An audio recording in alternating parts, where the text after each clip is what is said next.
Alors, bienvenue tout le monde à ce troisième épisode de Entre les quatre coins du ring. Avez-vous votre liqueur, votre popcorn? Quoi qu'il en soit, bienvenue à Entre les quatre coins du ring. Et aujourd'hui, nous allons parler des stipulations. Bonjour mon cher. Bonjour, Monsieur Richard Adam Gagné. Comment ça va? Ça va très bien. Passé une très belle journée aujourd'hui. Oui. Et toi?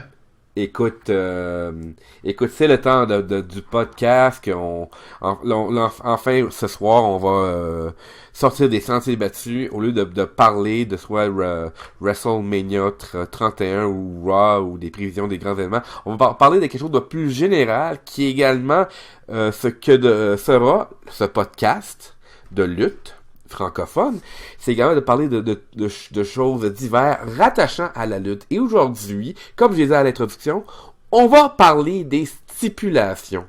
On va jaser, on va débattre sur c'est quoi leur but, ça vient d'où les stipulations, c'est quoi l'effet boule de neige qui fait qu'aujourd'hui on est quand même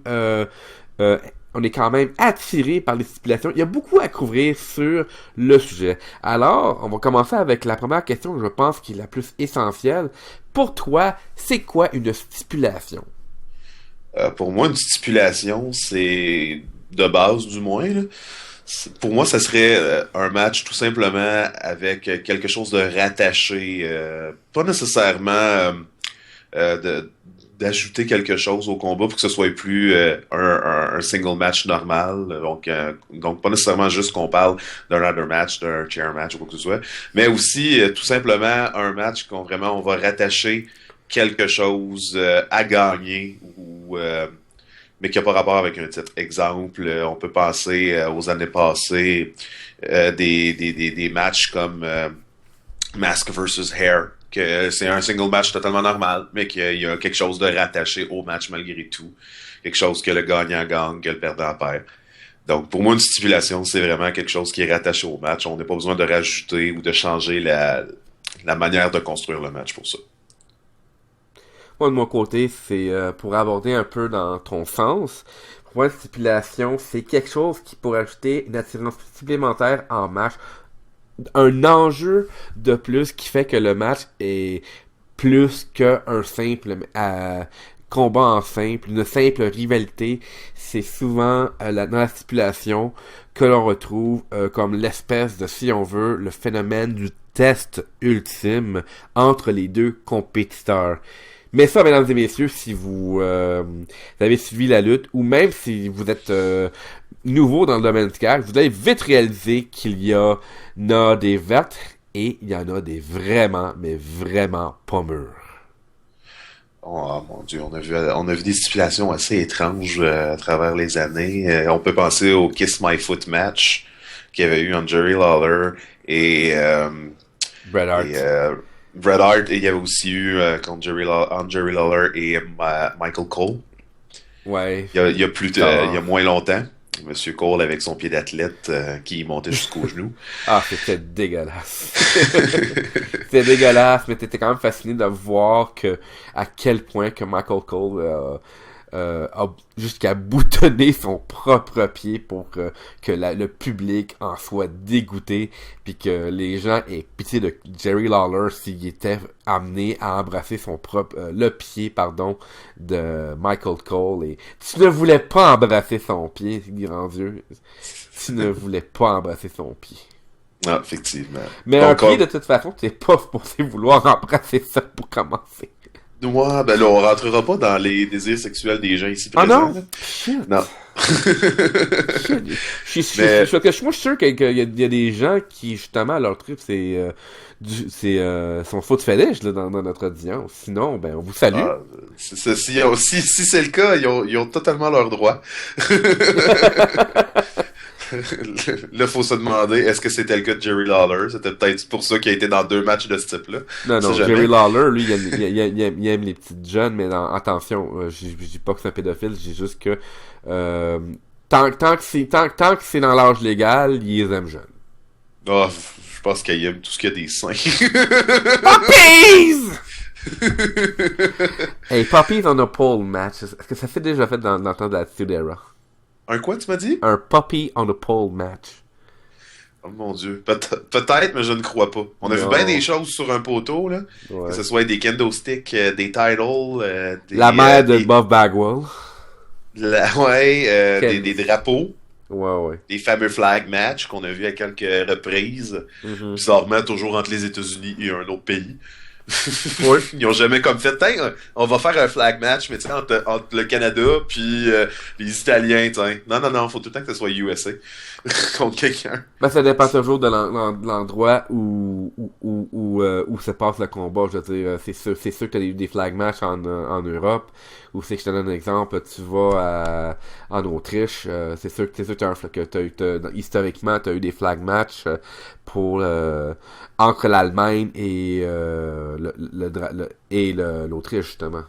Effectivement, ça c'est Fait sûr. que c'est sûr qu'il y a des affaires de même. C'est juste que c'est moins documenté parce que, malheureusement, on s'entend pour dire que la télévision américaine est plus accessible à grande échelle. Effectivement. Mais si on parle, là on parlait de stipulation C'est ça. étrange. Dans De le cas du foot match, c'était une stipulation surtout dégueulasse. Mais C'est il y a eu des léger comparé à ce qu'on a déjà vu. Oh non, effectivement. Il y a eu d'autres stipulations qu'on peut qualifier quand même d'étranges. Oui. Mais sans être dans le dégueulasse. Exemple, le fameux ladder match entre Eddie Guerrero et Rey Mysterio qui était pour les papiers de Dominic. Ah, oui. Ça avait été quelque chose d'assez ouf. Ça aurait pu ne pas passer. Ça aurait pu choquer bien des gens, cette histoire-là. Qu'est-ce que, selon toi, ça a fait que ça a quand même passé, cette histoire-là?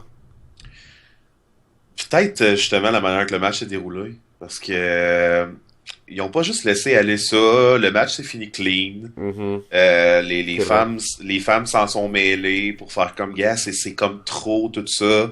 Tu sais, l'histoire qui était racontée à travers le match a peut-être fait justement a aidé à avaler la pilule auprès de certaines personnes qui auraient pu qualifier ce match-là de déplacé. C'est sûr qu'en ayant des performeurs aussi comme Rey Mysterio et Eddie Guerrero, on oublie vite qu'est-ce qu'il y a en haut de l'échelle.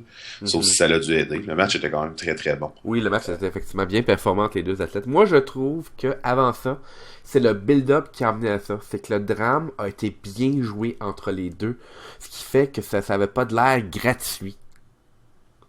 Aussi, ça c'est très vrai. Ça avait pas l'air d'être n'importe quoi puis buildé juste pour choquer, justement. Ça avait l'air d'être... C'était fondé, tout ce qui se passait. T'as carrément des Guerrero qui arrivaient avec les, entre guillemets, papiers pour dire que c'est lui le vrai père biologique de Dominic puis tout ça. C'était pas des raisons boboches. Il y avait vraiment des choses... comme tu dis, c'était bien construit. C'est parce que c'est le fun des stipulations, puis ça, on va en parler à travers le podcast. Mais à quoi faire une stipulation s'il n'y a pas de bagage en arrière? Moi, je trouve que ça sert à rien. Moi, je trouve que ça sert à rien, mettons, d'avoir, je donne un exemple, un combat de guitare on the pole match, mais c'est la première fois que les deux athlètes se rencontrent, les deux lutteurs se rencontrent, mettons, sur le ring. Ça. Et pire encore, c'est leur début. Alors, pourquoi que les deux lutteurs auraient soudainement première fois que tu les vois en public, et leur combat, c'est un combat... Guitar on the pole, ouais. Un guitare... Oui, le combat du guitare on the pole. C'est quoi? C'est quoi l'idée derrière ça? C'est sûr qu'on entend, là tu te parles de Guitar on the Pole, moi personnellement les seuls noms qui me viennent en tête c'est Jeff Jarrett puis Honky Tonk Man. C'est pas mal les deux seuls que je verrais dans un match de ce type-là, fait que n'importe qui d'autre que tu mets là-dedans, je vais me poser des questions déjà là. New Jack, c'est sûr qu'il faut qu'il y ait un sens puis une raison à la chose. Ça là-dessus, on a vu quand même une espèce de mash-up avec la WWE dans les dernières années, pour la raison qu'il y a beaucoup d'événements maintenant qui portent le nom d'une stipulation carrément. Exemple, un match qui justement avait pas nécessairement sa place, puis on en a déjà discuté dans un de nos podcasts que ça avait été vraiment ordinaire en plus qu'un match.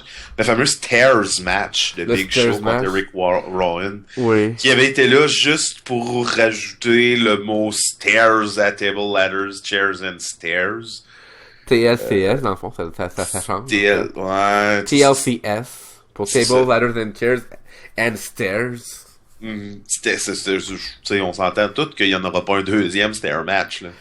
Moi, ce que j'ai peur, c'est que, au contraire, c'est qu'en décembre, on va avoir un deuxième.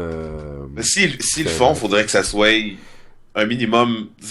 C'est sûr que, tu sais, tu donnes une stipulation de ce type-là. Parce qu'il y a une autre chose aussi qui fait qu'une stipulation fait être intéressante. Parce que tu peux mettre des stipulations weird, mais mettre des lutteurs qui vont savoir bien utiliser la stipulation. Ouais, exactement, bien utiliser la stipulation.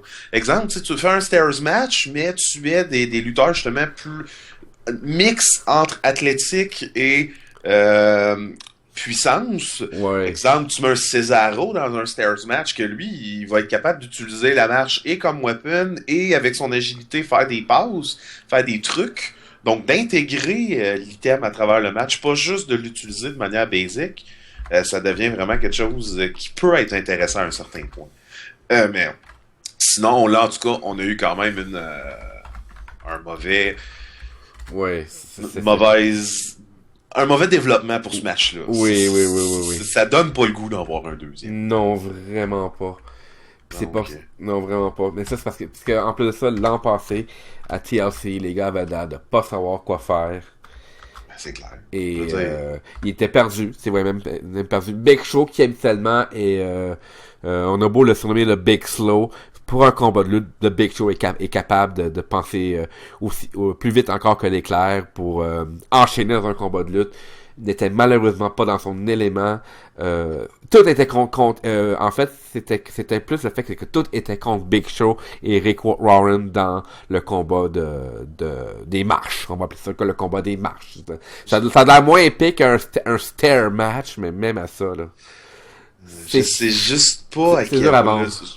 Je t'écoute, mais je sais juste pas à quel point c'était vraiment tant Big Show le problème que Eric Rowan. Eric Rowan, en tout cas, je sors un petit peu du sujet, mais Eric Rowan, en tout cas, je suis pas impressionné jusqu'à maintenant par le lutteur. Puis ils ont pas l'air de vraiment savoir qu'est-ce qu'ils font avec ce gars-là. La preuve, c'est qu'ils ont fait un essai à un moment donné, en disant qu'Eric Rowan avait un QI de 200 quelque chose. Tu remarqueras, on l'a entendu une fois dire ça de lui, puis on n'a jamais entendu parler après. Non. Dans tout, je suis même pas sûr qu'il a gagné un match depuis qu'il est là. Il a peut-être gagné un ou deux matchs. Il est plus là pour jobber qu'on dirait que d'autres choses. La seule affaire qui est impressionnante avec Rick Rowan, c'est le fait qu'il est capable de body slammer de Big Show quasiment sans aucun effort. Ouais, ben c'est ça, il est fort, le gars, on s'attend. C'est un géant puissant. Mais c'est à peu près tout. Je veux dire, dans le ring, ouais, il est capable de faire son spinning kick. Il est capable de faire quelques trucs, mais c'est pas... on voit qu'il manque quelque chose. Il y a quelque chose dans la manière de développer... Pour lui, de développer des matchs, puis d'être intelligent, puis rapide, puis de bien interagir dans un ring. Il manque ça, puis en plus, il a pas l'air d'être incroyable au micro parce qu'ils le mettent jamais au micro, puis en plus, ils savent pas quoi faire avec le personnage. Donc, je sais pas. Peut-être qu'ils ont voulu trop, vu qu'ils voulaient absolument le mettre avec Bray Wyatt et Luke Harper, mais c'est Luke Harper. Ouais. Ils voulaient peut-être justement trop le mettre là, fait qu'ils l'ont mis là. Ils fitaient en équipe parce que t'avais Bray Wyatt qui parlait très bien, qui luttait bien aussi. T'avais Luke Harper qui était excellent lutteur pour un géant. Oui, parce qu'il écoute un géant qui peut faire des belles voltiges de la troisième corde comme lui qui fait des dives à l'extérieur sans blesser personne. C'est parce que le gars il sait ce qu'il fait. Exact. Donc je pense que justement Eric Rowan, c'est peut-être pour ça qu'il paraissait correct, limite bien. Puis que là, présentement, maintenant qu'il est tout seul, il perd toute sa crédibilité, il n'y a rien qui fonctionne. Je pense qu'on va peut-être le voir disparaître à un moment donné. Moi, je dirais, faites juste le retourner à la NXT, qui travaille avec d'autres gens, qui ont réessayé quelque chose avec lui. Mm-hmm. Donnez-y une chance. Vous l'avez peut-être juste poussé trop vite. Vous avez peut-être voulu juste le mettre à une place qui était juste pas prêt à être. Parce qu'en plus, ils l'ont mis, on s'entend, avec Bray Wyatt, qui est aujourd'hui un des meilleurs au micro. Et le charisme, la présence, la psychologie. Exactement. Puis avec Luke Harper, comme on disait, probablement le prochain grand géant du monde de la lutte. Donc, c'est sûr que c'est dur de paraître intéressant et surprenant quand t'as ces deux-là qui chaussent leurs bottes à côté de toi. Fait que peut-être, juste comme je dis, le retourner à NXT, le laisser se faire oublier un peu, aller se réentraîner, réapprendre comme il faut. Mhm. Puis une fois qu'il sera vraiment prêt, il donner une deuxième chance. Ça pourrait être une bonne option. Mais sinon, moi je pense que c'est plus ça qui a fait mal paraître Big Show en réalité. Parce que, comme on dit, Eric Rowan, on le voit dans les matchs, il y a vraiment quelque chose qui fonctionne pas avec lui. Il manque vraiment de rapidité dans son exécution. Je pense que c'est arrivé au moins 4 fois dans les derniers mois qui s'est fait juste squasher, que genre la Oui. personne arrive et fait juste le démolir. Ça veut dire quelque chose, ça, à un moment donné. Donc moi je pense que c'est plus ça qui a fait en sorte que Big Show avait de la difficulté à travailler avec lui, puis travailler dans en plus une stipulation que il pouvait pas se préparer d'une autre manière que d'être imaginatif. Là. Ouais. On s'entend, là, il y avait jamais eu avant, c'était le premier. Donc c'est difficile un peu pour eux de pouvoir faire quelque chose de bien quand t'as pas eu de prédécesseur. Là-dessus, est-ce que tout est dans l'accord? On va sauter un petit peu les... on va rester un petit peu dans les raisons d'être des stipulations. Est-ce que des stipulations gimmick, peu importe comment tu veux appeler ça, c'est pour ça que pour le site d'aujourd'hui, je résume à ça à stipulation. Est-ce que des fois les stipulations peuvent être là pour couvrir des faiblesses apparentes de lutteurs? Moi, je pense... ma réponse va être mixte un peu. Moi, je pense que il y a des stipulations qui ont une raison d'être, pas pour faire disparaître les faiblesses d'une personne, mais au contraire pour faire apparaître les grosses forces de cette personne-là. Moi, je pense que faut pas. En tout cas, moi personnellement, je pense que le but d'une stipulation, c'est justement d'aider quelqu'un à faire ressortir quelque chose d'intéressant de sa personnalité, Mhm. pas de cacher ses faiblesses. C'est pour ça que souvent certaines stipulations vont être attachées à une personne. Exemple, quand on parle de ladder match, on pense à Edge, on pense à Jeff Hardy, on pense en fait au Hardy tout court. On pense tu sais, il y a des noms qui vont ressortir quand on pense à ladder match. On pense à Shawn Michaels, Razor Ramon. Oui. Donc, si tu changes, tu parles d'une autre stipulation. I quit match. Le premier nom qui te vient en tête, John Cena. Pourquoi? Parce que c'est probablement de ceux qui en a eu le plus, puis qui en sort tout le temps victorieux. Pourquoi? Récemment. Because he never give up. Récemment, avant c'était plus l'emblème de Bret Hart jadis. Oui, effectivement. Si on continue, on parle exemple de Hell in a Cell. Hell in a Cell, Kiki Pop, Triple H, Undertaker. Ouais. Les stipulations, comme je dis, vont être attachées à une personne pour lui aider, pas lui aider, mais vont être attachées à ses forces, puis Mhm. va faire un peu partie de sa legacy. À ce moment-là, oui. À ce moment-là, oui. Mais moi, je te donne un exemple. Des fois, il y a des gens, des lutteurs qui, parce que de leur côté, lutte sur le ring, c'est pas ce qui est le plus fort. Euh, Ils vont des fois être dans des combats où tout est permis de mettre Nose Bar, False Count Anywhere, comme exemple, pour couvrir le fait que sur le ring, ils ne valent malheureusement pas un clou. Comme exemple, justement, on parle de John Cena. John Cena contre The Great Khali. John Cena contre The Great Khali. Euh,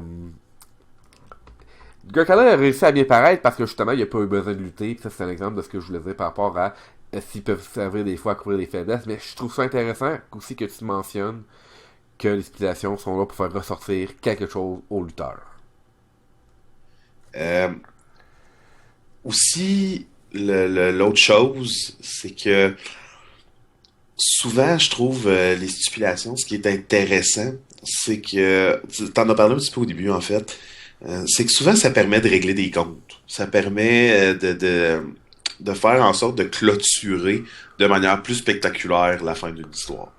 Ça va vraiment permettre à un match de ressortir plus par rapport à ses prédécesseurs entre les deux mêmes personnes.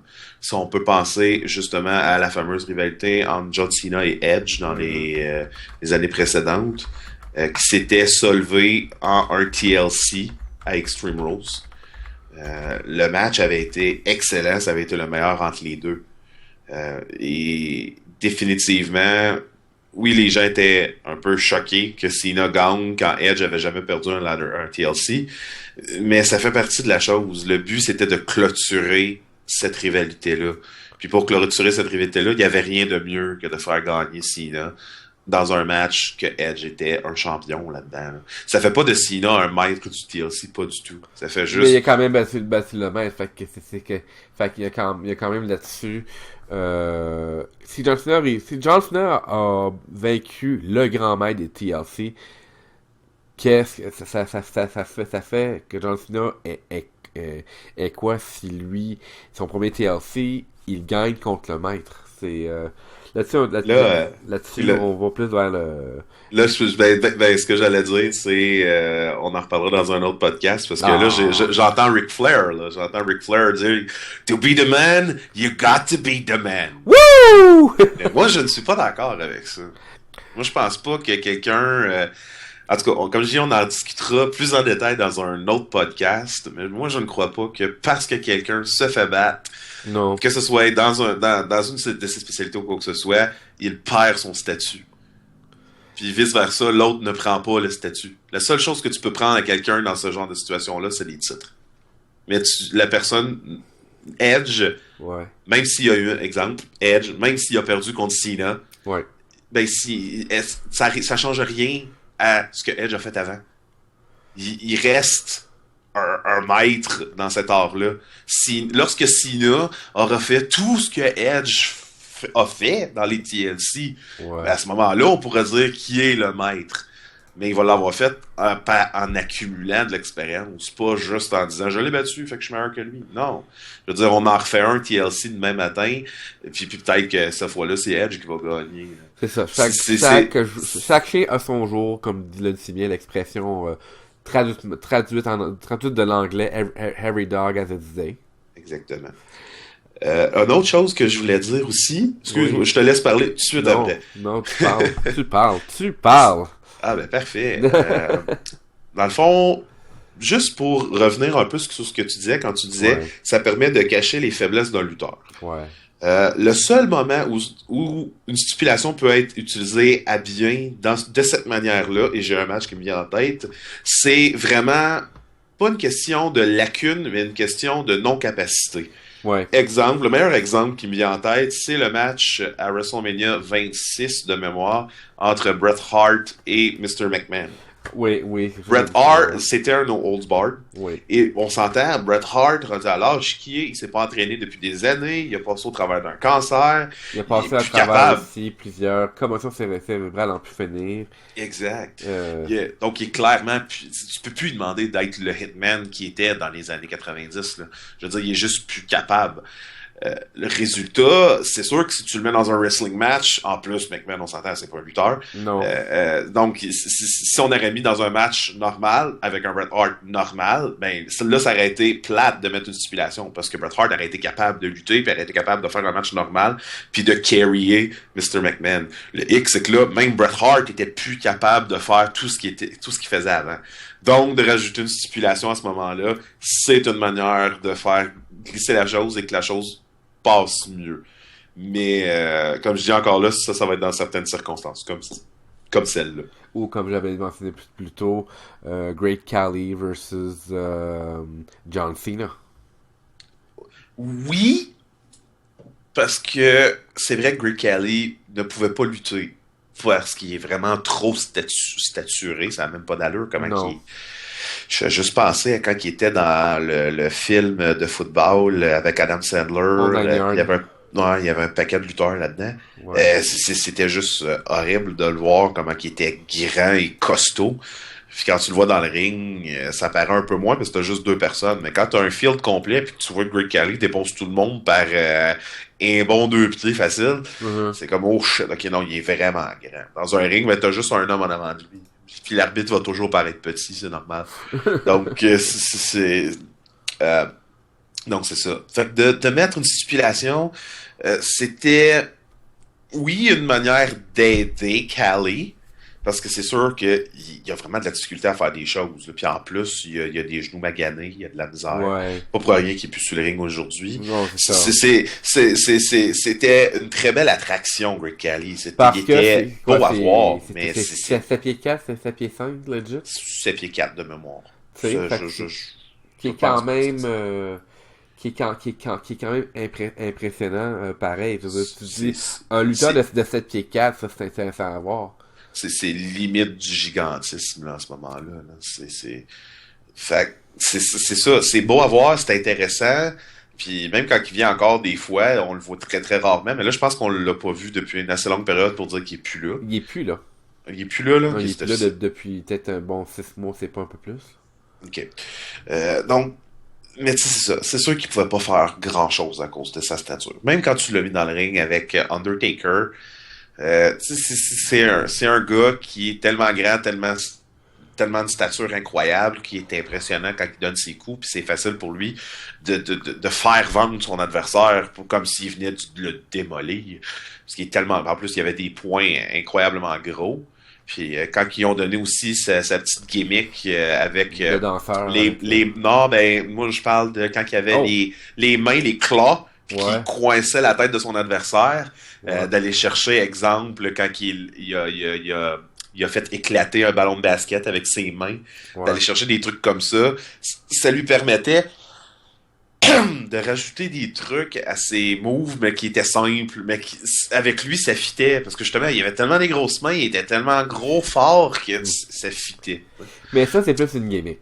Ben c'est ça, mais c'est à peu près tout ce que tu pouvais faire. C'est ça que je voulais dire. Dans le fond, c'est là que je vais en venir. C'est à peu près tout ce que tu pouvais faire avec Great Khali. C'était il donnait des petits moves comme ça, mais de juste valoriser sa force, parce que c'est tout ce qu'il y avait, puis il n'aurait pas pu rien faire de plus.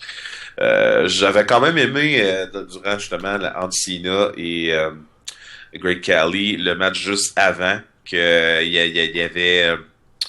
le pied à l'extérieur du ring, mais qui était quand même dans le milieu du ring. Il était juste tellement grand que il y avait eu le pied dans les cordes pareil, mais genre de jouer entre guillemets le con, puis Great Khali le savait pas réellement. Fait qu'il tape out, puis là finalement avec les vidéos, il fait non, j'avais le pied à l'extérieur, le ref aurait dû le voir, puis nanana. Puis c'est pour ça qu'on avait eu en fait le Last Man Standing par la suite. C'était de justement faire baguette, des affaires comme ça, il n'y en arrivera pas. C'est Last Man Standing, puis c'est tout. Puis à ce moment-là, ben justement, Cena a pu plus facilement aider Khali à bien paraître. Parce que là, à ce moment-là, Khali pouvait juste soigner des chaises, faire n'importe quoi. Puis encore là, c'était valorisé par sa puissance. Donc encore là, le match, il était surtout utilisé, moi je dis, pour faire valoriser ce que Great Khali était. Pas pour cacher ses faiblesses. C'était une manière pour Great Khali de faire, gars, je suis tellement fort que même quand je fais ça, je le détruis. Parce qu'en plus, Cena, il s'était fait quand même très magané dans ce match-là. Le finish de mémoire, Cena était comme monté sur les roues, les chaînes d'une grue, puis il lui faisait son attitude adjustment en bas de ça. Oui. Mais sinon, avant ça, Cena, il rushait. Là. Donc, c'est ça. Oui, je suis d'accord. Comme je dis, oui, je suis d'accord avec toi qu'à ce moment-là, ça l'a pu paraître comme si on voulait faire cacher le fait que Great Khali ne savait pas lutter. Mais moi, ce que j'en dis, c'est encore là, c'était quelque chose qu'on cachait à tous les jours en rajoutant des trucs toujours en allant vers la puissance. Puis de le mettre dans un match comme ça, de lui permettre de faire ce qu'il voulait, ben c'était juste une manière de le faire valoriser encore là. Selon toi, il y a des lutteurs qui justement ont réussi à construire leur carrière grâce à des stipulations. Certains d'entre eux ont réussi, comme Shawn Michaels, à avoir une belle carrière de lutte malgré tout. Mais paf, tu te rappelles de Shawn Michaels, entre autres pour ses combats de l'échelle. C'est pas le seul que, si on veut, les stipulations devient un emblème du lutteur. Ça, on peut passer. Ben, surtout dans le cas du ladder match, lui, c'est le pire. Comme je disais tantôt, on peut parler de Jeff Hardy, qui a été buildé là-dessus de manière incroyable. Edge, même chose. Il y en a eu une panoplie là, de lutteurs que c'était, mon Dieu, c'est Mr. Ladder Match. Là. Même si CM Punk, à un certain moment donné, avait gagné 2 Money in the Bank, puis commençait justement à dire que c'était lui le nouveau Mr. Ladder Match. Puis il y a eu John Morrison qui était incroyable dans les ladder match aussi. On a parlé dans le passé de Shelton Benjamin qui était très bon aussi. C'est sûr que les matchs à stipulation, comme on disait tantôt, vont souvent être rattachés à quelqu'un. Là, toi, tu parles plus de faire décoller une carrière. Euh, Moi, l'exemple principal, parce que je suis quand même d'accord avec toi, mais l'exemple principal qui me vient en tête Mhm. pour parler de vraiment faire décoller une carrière, c'est le fameux Fire Match entre Kane et Taker dans les années dans les débuts de Kane. Oh, wow. Quand que le feu était autour du ring, puis le but c'était de brûler son adversaire. À ce moment-là, la gimmick c'était que justement Undertaker avait brûlé vivant son frère, puis qui était défiguré à cause de Taker, à cause du feu. Donc c'était une manière pour Kane de se venger. Ce match-là avait été quand même très intéressant. C'était dramatique, effectivement. C'était vraiment quelque chose. Et ça l'a aussi permis à Kane de faire décoller sa carrière. De un, avec son espèce de vouloir de contrôle du feu, ou je sais plus exactement qu'est-ce qu'il faisait. Je me rappelle qu'il disait en gros que le feu, ça le dérangeait pas à cause qu'il avait déjà été brûlé vivant. Ouais. Donc, on l'avait rattaché à ça. On avait eu vraiment, en tout cas, comme je dis, on avait eu un excellent match. Puis par la suite, c'est devenu un peu la marque, le match à Kane. C'était rare qu'on voyait un Inferno match. C'est ça, c'est Inferno le nom du match. C'était rare qu'on voyait un Inferno match sans Kane. Puis le dernier de mémoire que j'ai, c'était contre MVP à Armageddon Il... 2000 Je me rappelle pas quelque qu'il en a chose. fait un. Je pense qu'il en a fait un, j'étais contre Bray Wyatt, Kane, un Inferno match ou... Ouais, Je me c'était souviens vraiment plus. un Inferno match. De mémoire, ça l'a même pas Non, fini qu'un des deux était brûlé. Là. non, C'était c'était plus très genre PG. pour garder les deux lutteurs à l'intérieur du ring. C'était pas un vrai Inferno match en réalité. Là. Parce que le but du Inferno match a toujours été de brûler ton adversaire vivant. Ouais. Tandis que ce match-là contre Bray Wyatt, c'était un match normal, mais le ring était entouré de feu pour faire en sorte que Luke Harper et Eric Rowan puissent pas aller dans le ring. Puis, chose encore plus... En fait, ce match-là, je l'ai pas aimé. Parce que chose encore plus Tatooine, par pur hasard, Luke Harper sort une couverture dans dessous du ring, la met sur le feu, puis hop, ça l'éteint le feu, puis il embarque pareil dans le ring. Fait que, tu sais, la stipulation servait plus à rien à ce moment-là. Là. C'était plus une belle grosse gimmick, ce match-là. C'est un attirail pour attirer les gens comme, tu sais, comme des poissons, puis... Exact. Ça, dans ce temps-là, stipulation, est-ce qu'ils perdent leur valeur, selon toi, ou c'est juste comme, bon, tant que c'est pas si souvent que ça, que les stipulations, c'est... Moi, je vois bien franc, je pense que comme, oui. Je comme pense que ça fish fait... and bait, c'est excusable. Ben non. Bon, non. Moi, je pense que ça fait perdre la valeur. La preuve, c'est que justement, on n'a pas eu un Inferno match depuis. Il y aurait eu totalement l'occasion de le faire avec, justement, Kane puis Daniel Bryan. Ben oui, merci, c'est lui. En fait, c'est ça, le dernier Inferno match qu'il y a eu, c'était entre Kane et Daniel Bryan dans un Raw, il me semble, lorsque Daniel était champion. Mais avant ça, c'était Kane contre Bray Wyatt, puis ce qui a fait que par après Kane s'est fait emmener par les Wyatt pour se faire convertir. J'avoue que c'était bizarre cet angle-là. Ouais, non. Mais encore là, ça change pas le fait que la stipulation a utilisé comme un prétexte pour dans ce cas-là, plus faire distraire le monde que de régler une feud. Parce que dans le fond, c'est ça, une stipulation, souvent, c'est pour régler c'est pour régler c'est pour soit régler une rivalité, soit l'alimenter davantage, tout dépendant, mais absolument, c'est pour la régler. Toi, qu'est-ce que t'en penses du fait que une stipulation, c'est surtout réservé d'un point de vue booking pour régler une rivalité? Bonne question, hein? Ouais, quand même. Si ça te dérange pas, je vais juste revenir un petit peu sur l'Inferno match. J'ai été regarder quelques petites informations sur le wiki. Ouais. Premièrement, je confirme, Kane s'est battu dans tous les matchs c'est Inferno. Ça vient à dire à ce qu'on a enchaîné, c'est que certains auteurs ont leur emblème, mais Kane, c'est effectivement le Inferno match. Puis deuxième chose, il n'y a pas eu d'Inferno match entre lui et Daniel Bryan. Ça s'appelle un Reign of Fire match qui a eu lieu à SummerSlam 2013. Oui, ça c'est entre Kane et Bray Wyatt. Mais sinon, il n'y en a pas eu entre Kane et Daniel Bryan. Il y a Non? eu un casket match, Oui. ça oui. Il y a eu un Extreme Rules match Oui. durant un pay-per-view. Oui. Puis ils ont passé à travers une panoplie de matchs avec des stipulations du type. Mais de mémoire, puis si je me fie au trivia que j'ai devant mes yeux sur le wiki de Pro Wrestling, il n'y a pas eu d'Inferno match entre ces deux-là. Ah, ok. Bon, ben, Parce que c'est ça, parce que parce que mon point, en gros, c'est ça que je voulais dire, c'est que depuis le match de Bray Wyatt et Kane, on n'a pas revu l'Inferno match. Donc oui, ça l'a enlevé l'importance au match, le fait qu'il y a eu toute cette histoire-là, que le but c'était pas de faire brûler ton adversaire vivant, puis de deux, en plus, le fait que c'était supposé de restreindre les lutteurs, puis qu'en réalité, finalement, ils ont juste comme fait, ben, on va mettre une couverte dessus, puis on va embarquer dans le ring pareil. Ouais. Ça l'a enlevé la valeur du match. Donc oui, puis on l'a pas vu depuis. Donc pour moi, c'est ça que je voulais dire en gros. C'était que le match avait perdu sa valeur par cette manière-là. Parce qu'il aurait pu, comme je dis, ramener l'Inferno match avec Daniel Bryan et le faire. Et ils ne l'ont pas fait. Ils ne l'ont pas fait. Donc, c'est ça.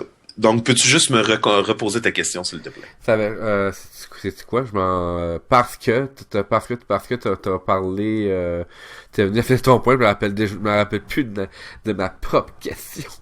Ah, ben, écoute, c'est pas grave, on va enchaîner. On va couper ça au montage, je pense. C'est pas grave. Bon, donc, prendre des petites notes.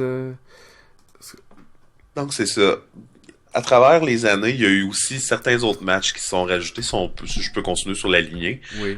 Si on pense au Last Ride match de Taker. Ouais. Le but était d'embarquer son adversaire à travers d'un... j'ai limousine dans la tête, c'est pas limousine. Les autofunestres, là.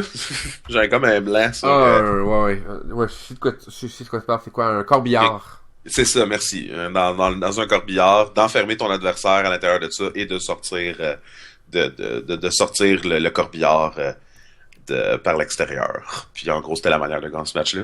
Il y en a eu deux dans l'histoire. Il y en avait eu un contre JBL. JBL s'était fait démolir mal sale. Ça a été la pire volée de JBL ever. C'était vraiment horrible à voir. Là. C'était un match très sanglant. Et le deuxième qu'il y a eu, c'était entre Undertaker et Mr. Kennedy. Dans le même pay-per-view, en fait, qu'il y a eu le dernier vrai Inferno match entre Kane et donc à SummerSlam 2013. Non, ça c'était en 2006. SummerSlam 2013, ça c'était le match entre Kane et Bray Wyatt qui était pas le vrai Inferno match. Ok. Donc tu as raison encore une fois. Donc, c'est ça. Donc, et ça, ce match-là, justement, a été rattaché à Taker par ce même fait-là. Il n'y a jamais pas d'autres personnes qui ont fait ce type de match-là. Il y a eu aussi le casket match. Ouais. Que lui, par contre, a sorti un petit peu. Il y a tellement eu de casket match à travers les années que je pourrais pas te dire tous les lutteurs qui ont une compétition là-dedans. Oui, principalement, Taker en fait partie, Kane aussi. C'est les deux principales. De mémoire, Mankind en a fait quelques-uns. Mankind en a fait quelques-uns. Goldust en a fait un contre Taker. Dans le fond, ça revient à ma question des stipulations qui peuvent être emblématiques pour un lutteur. Exact. Le casquette match, c'est visiblement de Taker. Ben, Kane aussi, comme je dis, là. Il y a eu des casquettes match qu'il y avait juste Kane puis que Taker était pas là. Ça, justement, on en a eu un entre Kane et Daniel Bryan. Sur un Raw. Un Raw ou un SmackDown? Un SmackDown, je me souviens. C'était un SmackDown, c'était un SmackDown. Ouais, c'était justement au retour, juste avant Royal Rumble ou après Royal Rumble de cette année. Bryan qui faisait son retour. Oui, qui faisait son retour avant de lutte prématurée, cela dit. Il a un bon exemple de ce qu'on parlait tantôt. Est-ce que parce que Bryan a défait Kane dans un combat du cercueil a fait que Kane maintenant se dédain et se distingue de sa spécialité, une de ses spécialités qui est le combat du cercueil. Non, je vois plus un peu ton point. Non, c'est juste le combat a été ici servi à prétexte pour garder du momentum à Bryan malgré tout. Exactement. Et crédit que peut-être Bryan va peut-être se faire battre parce que c'est la spécialité de Kane et grande surprise, Bryan gagne. Effectivement. C'est très vrai. Alors, Ensuite, moi j'enchaînerais sur une question. Comment? Ok, moi j'allais dire pour continuer sur les combats emblématiques. Parce que je pense que c'est ça ma question finalement. Les combats emblématiques. John Cena, c'est le I Quit match. Avant, c'est Il y a eu Stone Cold puis il y a eu Bret Hart. Bret Hart, Qui ont été... Stone Cold aussi a fait compétition dans plusieurs I Quit. Je vois plus Stone Cold, si tu veux, puisque c'est un brawler, un roughneck, qui fait des combats plus style des combats de rue, des trucs de ce genre-là. Me semble que Steve Austin est plus spécialisé dans les combats de rue que dans les I Quit match, même si Steve Austin peut s'avérer être un excellent technicien sur le ring. Ça, c'est vrai. C'est vrai par contre. Mais comme je dis, ça c'est plus par mémoire, donc c'est possible que je me trompe. Là. Mais il me semble que Stone Cold avait fait quand même quelques I Quit. Il avait fait quelques I Quit. Il y avait eu un I Quit match que je me souviens, que c'était The Rock contre Mankind. Oui. Que Mankind s'était fait démolir. Là. Il était menotté tout le long du match. Puis c'était juste ugly à voir. Il y avait 10 coups de chaise, puis il juste d'en avoir un ou deux, à la limite 3. Puis c'était vraiment pas genre encore aujourd'hui, mais Mick Foley dit que ça a été son plus dur et pire match quand il avait été garroché, surtout à la fin, à travers le board électrique. Ouais. Il disait qu'il avait mangé des vrais chocs électriques sur ce coup-là. Oh my god, je savais pas. Il y avait pas ça a été dans les pires choses qu'il y a eu à faire dans sa carrière. C'était vraiment pas on s'entend, on est porté à dire que Mankind est quasiment sadomaso, qu'il aime la douleur, on se dit tout le temps ça. La réalité, il en parle dans son livre, c'est pas le cas. Non. C'est juste qu'il y a une endurance à la douleur assez plus importante que les autres.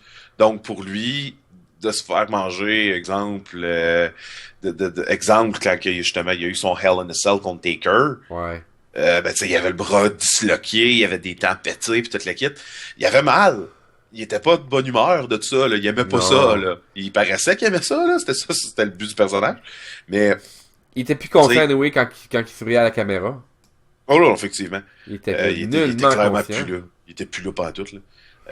Mais tu sais, il a continué pareil. Parce qu'il était capable d'endurer cette douleur-là pareil. C'est pas parce qu'il aimait ça, là. T'avais une question. Oui, moi ce que je voulais te poser comme question à toi. Oui.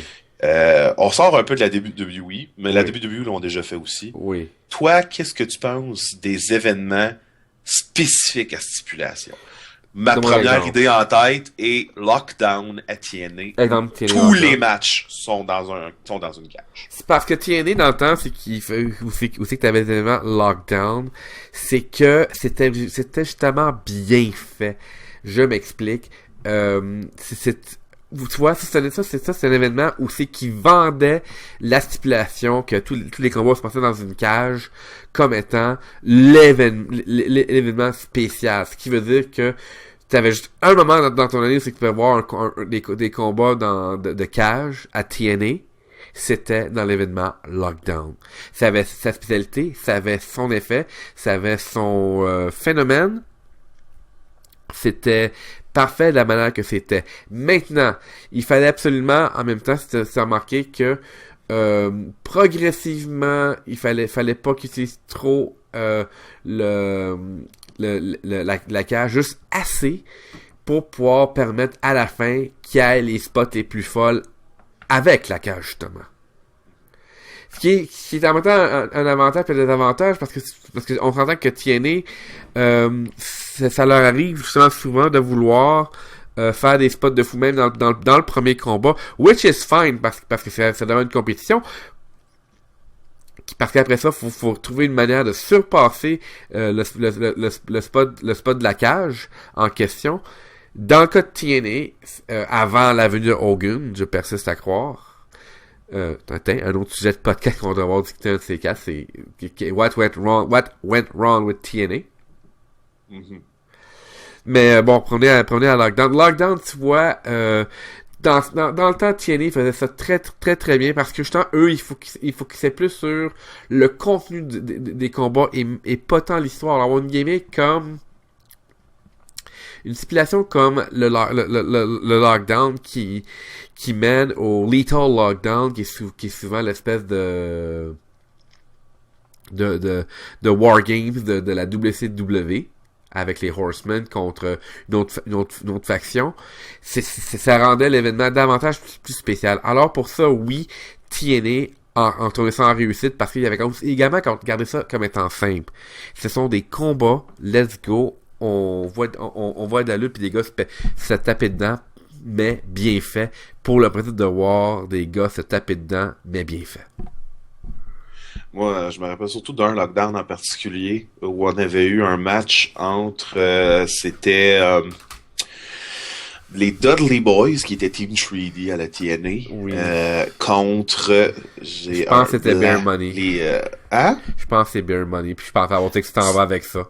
Non, c'est pas celle-là. Je pense qu'il y en a eu un aussi contre Beer Money, mais moi, celui que je me rappelle le plus, c'était contre LAX, c'est ça, Latino American Exchange, et qui avait eu un electrifying steel. T'as raison, c'est contre Hernandez puis Homicide. Mesdames et messieurs, on réussit enfin de parler de TNA, mais puisque le sujet de toute façon l'amène, c'est pertinent. Alors pour les fans de TNA, on ne vous a pas manqué. Exact. Mais sérieusement, ce match-là, c'était pissant. C'était gimmicky au bout. C'était on le sait tout que la cage n'est pas vraiment électrifiée. Là. Non, c'est ça. Tout, là. C'est comme... Mais c'était drôle parce que quand les lutteurs rentraient dans la cage, ils jouaient. Là. Oui. Puis je me rappellerai toujours, le finish, c'était justement Homicide qui se faisait catapulter dans la cage, qu'il tombait comme sur la 3e corde, les deux mains dans la cage, puis là, il se fait électrifier, puis là, genre, il finit par, comme, revoler en faisant un 180, puis t'avais Devon qui l'attrapait, puis Dudley qui faisait son 3D, là. C'était un finish de fou, là. Oui. C'était vraiment beau. Mais c'est quand même, on s'entend, c'est clair que la cage n'est pas vraiment électrifiée, là. Mais c'est quelque chose qui, la TNA ont su faire à travers les années, de faire en sorte que Lockdown soit plus juste, parce qu'au début c'était pas mal ça, c'était juste dire les matchs se passent dans une cage. À un moment donné ils ont fait juste des matchs dans une cage, à la fin c'est rendu plate, tu sais. C'est juste des matchs dans une cage. Donc finalement ils ont fait on va mettre des stipulations même si c'est un match en cage. On peut penser aussi à un autre match qui avait été un espèce de mélange entre un Royal Rumble et un Steel Cage match, que le but c'était de menotter tous les adversaires à la cage. Il y avait des menottes dans tous les coins. Tu parles-tu du King of the Mountain? Non. Le King of the Mountain, ça, c'est pas un cage match. C'est un ladder match à l'envers. Non, c'est vrai. On peut en parler après aussi, le King of the Mountain, qui est une stipulation très spéciale aussi, puis on apprécie tous. Oui. C'est vraiment agréable à voir. Le X-Division... j'ai un blanc, là, celui que ils ont comme le X d'accroché du ring. Ultimate X, ça s'appelle le Ultimate X. Ils ont tellement plein de... C'est drôle parce qu'on en vient à la TNA sur ce sujet-là, mais la TNA, ils ont été capables, avec le temps, d'inventer des trucs et d'utiliser des choses qu'on ne voyait pas nulle part ailleurs et de rendre ça vraiment intéressant. Comme tu dis, le Ultimate X avait été vraiment bien. Moi, personnellement, j'avais aimé le Ultimate X Escape, que c'était une cage avec un dôme en haut, puis que le but, c'était de grimper et de sortir par le trou au plafond. Mais c'est tough. C'est pour ça qu'ils le font plus, parce que c'était vraiment juste trop difficile d'être capable. Il y a juste Kaz qui a gagné de mémoire ce match-là. Homicide aussi, mais Homicide a eu de la misère à sortir de la cage. Parce que c'est quand que la structure est faite, c'est que le trou il est petit, ok, pour sortir, dans le sens que c'est peut-être, on va dire c'est peut-être de 2 pieds de 2 à 3 pieds de circonférence pour quand la personne passe.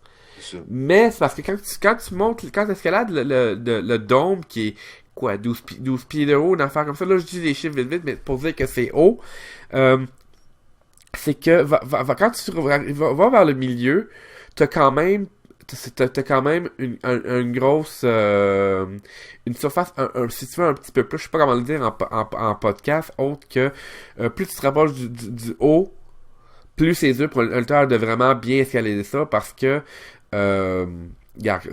parce que là t'as encore là t'as une longue façon pour atteindre le milieu. Mais là, si tu manques ton coup, là, t'espères que les 10 lutteurs vont être là à t'accueillir. Sinon, c'est sûr que tu te blesses d'aplomb. Oh, oui, exactement. Donc, non, c'est ça. Mais c'était quand même une bonne idée. Une bonne idée qui a malheureusement pas marché. C'est juste ça qui est plate.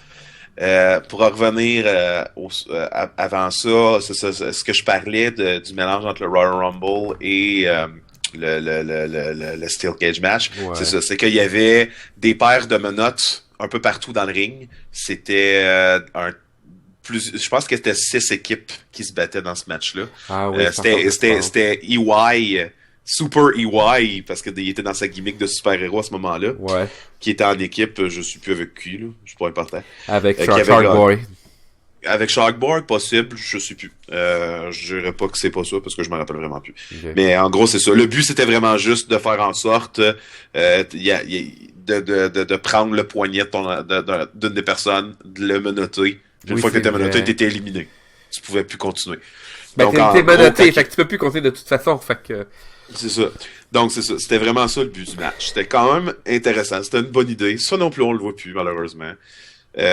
Après ça, on peut passer au King of the Mountain. Pour ceux qui connaissent pas le King of the Mountain, pour expliquer très simplement, c'est un match à 5 ou 6 lutteurs. J'ai un léger blanc là-dessus. Je pense que c'est 5. C'est 6 lutteurs. C'est 6, ok. C'est le but est simple. La ceinture est attachée au plafond, comme un ladder match normal. C'est pas vrai, je m'excuse. C'est pas vrai. La ceinture, c'est l'arbitre qui l'a. Et il y a un crochet au plafond comme un ladder match. Faut que tu mettes ta ceinture sur le crochet. Le hic, c'est que pour avoir le droit de prendre la ceinture à l'arbitre, il faut que tu aies déjà fait une soumission ou un pin à un adversaire. Faut que tu aies un tombé, exactement. Pour te qualifier. Et l'autre hic, c'est que si tu es soumis ou pin, tu dois passer 2 minutes dans une boîte de pénalité. Voilà. Que t'es dans une petite cage puis tu peux pas continuer. Donc tu dois attendre ces 2 minutes-là. C'est la pénalité que tu as si tu te fais avoir. Donc ça devenait vraiment quand même intéressant parce que c'était une manière facile de dire, gars, on a des spots à faire avec tel lutteur. Fait que ces deux lutteurs-là, ben éliminez-en 2. Fait que les 2 vont aller dans la cage. Vous autres, vous tombez qualifiés. Vous pouvez faire votre spot parce que vous êtes juste 2 après ça dans le match ou 3. Puis l'autre personne est sonnée à l'extérieur. Donc, c'était vraiment encore une très belle idée. Très belle manière de faire un match. Sur papier, ça avait l'air d'un bordel, mais en exécution, TNA a toujours fait que les King of the Mountain match paraissaient bien. Exactement. Ils ont même réussi à faire des drames. Oui, effectivement. Exemple, tu pensais, exemple, les deux compétiteurs finalistes étaient Joe puis Kurt Angle. On pensait tous que Joe allait gagner. Eh ben non, Joe donne la ceinture à Kurt Angle pour que Kurt Angle l'accroche. Personne s'y attendait en plus parce que Samoa Joe, ça faisait des mois et des mois et des mois qu'il courait puis qu'il voulait tuer Kurt Angle. Tu te rappelles, il rentrait avec une espèce de longue machette, carrément. Il voulait vraiment tuer Kurt Angle. Il était dans son bout de justement Samoan violence, carrément. Il était plus là. Il avait l'air juste un fou. Il avait plus l'air d'avoir d'esprit rien dans ce body-là. Non, c'est ça. Et puis, ils nous font ce coup-là.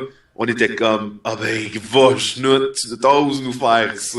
Moi, j'ai adoré moi, j'ai adoré comment c'est terminé, puis je dis, yes, TNA a eu du goût de faire ça. Bravo. Et ça a amené l'effet que ça avait voulu, tu sais, de vraiment faire que, emmener du shock value, mais bien fait, parce que c'est comme tu as dit, il y avait l'histoire derrière ça. T'es des gens récurrents, t'amènes à une histoire qui amène à la stipulation qui est blow-up match, et t'amènes à un payoff qui des fois peut avoir des effets attendus ou justement inattendus. Là, à ce moment-là, ta stipulation en prend de la valeur. C'est ça. On a eu à peu près les mêmes choses, en fait, justement, avec le Ultimate X. Comme on expliquait un peu plus tôt, le Ultimate X, c'est en gros soit dans les 4 coins ou dans les 6 coins, dans le temps que le ring avait 6 coins. Ouais. En gros, il y a 4 poteaux. Et les 4 poteaux sont reliés par 2 longs câbles Oui. en diagonale, ce qui forme un X X. au-dessus du ring. Et au milieu, il y a soit le titre d'accroché, soit un contrat. Ou Ça a le été pas fameux mal. X. Un quoi? Ou un X, un X Un patenté. X, ouais, ça a été le ça gros aussi X. à un moment donné. Donc, et le but, c'est de réussir à grimper et d'aller décrocher la dite ceinture, le X ou le contrat. Donc, ce que ça permettait des spots de fou, de vraiment agréables à voir Ouais. avec la X-Division, qui sont reconnus justement pour être... la X-Division était reconnue pratiquement, faisait pratiquement reconnaître la TNA. Ça faisait tellement partie de la TNA qu'à un moment donné, c'était presque la TNA. Oui. On tunait parce qu'on voulait voir ces matchs-là. Il y a des gens qui caractérisaient la X-Division comme étant tout simplement une Cruiserweight Division. Ce qui était pas vrai parce qu'on a vu Samoa Joe arriver dans la X-Division à un moment donné. Et on s'entend qu'à 280 livres, c'est pas un Cruiserweight, là. Mais il lutte comme un cruiser. Mais il lutte comme un temps de la X-Division. Exactement, parce que la X-Division, ça tient pour Extreme Division, No Limit Division. C'est no limit. C'est de dire que quand tu es dans la X-Division, ton but, c'est de toujours te dépasser et d'innover. C'était ça, la X-Division. Et c'est encore ça aujourd'hui. On a eu Austin Harris qui, à un moment donné, justement, a donné du fame à la X-Division en ajoutant l'Option C, si tu te rappelles. Non. T'as peut-être pas connu à ce moment-là. C'est il y a 4 ans de mémoire. Okay, L'Option C, basically, c'est durant l'événement Destination X, ouais. qui est un peu le pay-per-view de la X-Division, qui est habituellement, il y avait l'Ultimate X, puis ces matchs-là. Le détenteur de la ceinture X-Division avait le droit de surrender le titre pour avoir un match de championnat mondial. Oui, j'ai entendu parler de cette option-là. Ce qui est intéressant quand même, parce que ça a quand même permis, admettons que tu sais pas comment faire pas ton champion de division X, ben ça c'est une option que tu peux ensuite arriver et dire, ben au moins on a un, entre guillemets, bouche-trou pour un combat de championnat mondial, puis dans le cas de TNA, c'est vrai que c'était plus focusé sur tant que ça nous donne un bon match, on peut mettre quasiment n'importe qui contre n'importe qui. Ben oui, justement, la première année, ça a été Austin Harris qui l'a utilisé. C'est lui qui a inventé l'Option C. Et ça a été un match incroyable contre Robert Roode. Oui. Très bon. Ça l'a fait Ça, c'est vrai. Ça l'a propulsé Austin Harris en réalité. C'est ce qui fait qu'aujourd'hui, Austin Harris est un main eventer. C'est que tout le monde l'acclame, que tout le monde l'aime, qu'il ait son attitude de trou de cul ou son attitude populaire. C'est Austin Harris est ce qu'il est aujourd'hui parce qu'il a été capable d'aller chercher la belt de champion du monde à ce moment-là. Et ça, mesdames et messieurs, c'est grâce à une stipulation. Exactement, encore une fois. Ensuite, l'année suivante, ça a été Chris Sabin. Ouais. Malheureusement, Chris Sabin, on l'a vu par la suite. C'était plus une manière de le remercier pour son bon travail parce que on savait qu'il était trop blessé pour vraiment être là à temps plein. Malheureusement. Il était fini. De mémoire, c'était son cou et son dos qui étaient maganés plus capables. Donc, on savait qu'il pouvait plus lutter encore longtemps. Puis la seule chose que Chris Sabin n'avait pas fait à la TNA, c'est être champion du monde. Donc, c'était une manière de lui dire, bon, ben, gars, pour tes bons services, on va te donner la X-Division, tu auras le droit d'utiliser Option C, puis on va te donner le titre de cette manière-là. Il a été champion un mois. Il a perdu au pay-per-view suivant. Non, c'est ça. Mais c'était un beau remerciement, un beau velours pareil pour sa carrière. Exactement. Ensuite, je crois que ça a été encore Austin Harris l'année suivante. Il y avait eu un échec à ce moment-là de l'Option C, je crois. Je me rappelle plus exactement. Mais en gros, ça fait 3 à 4 ans que cette stipulation-là d'un titre existe, l'Option C. C'est intéressant, quand même. C'était vraiment très bien. Juste pour clôturer, parce qu'on va devoir clôturer bientôt. Oh, ouais, mais non, j'ai encore 2 questions, ouais. Ah, parfait. Ben, d'abord, efface ça, ce que j'ai dit. Non, non, non, non. Mais On va rester juste pour quand même ce que je vais dire, ce que je voulais Ouais. dire, parce qu'on parlait un peu au début des stipulations dégueulasses ou genre Oui, inutiles ou quoi que ce c'est quoi, soit. dans ce cas, ben là, avec ma question, c'est quoi, selon toi, la stipulation la plus ridicule que tu connaisses? Ben, comme le foot match, il était quelque chose, là.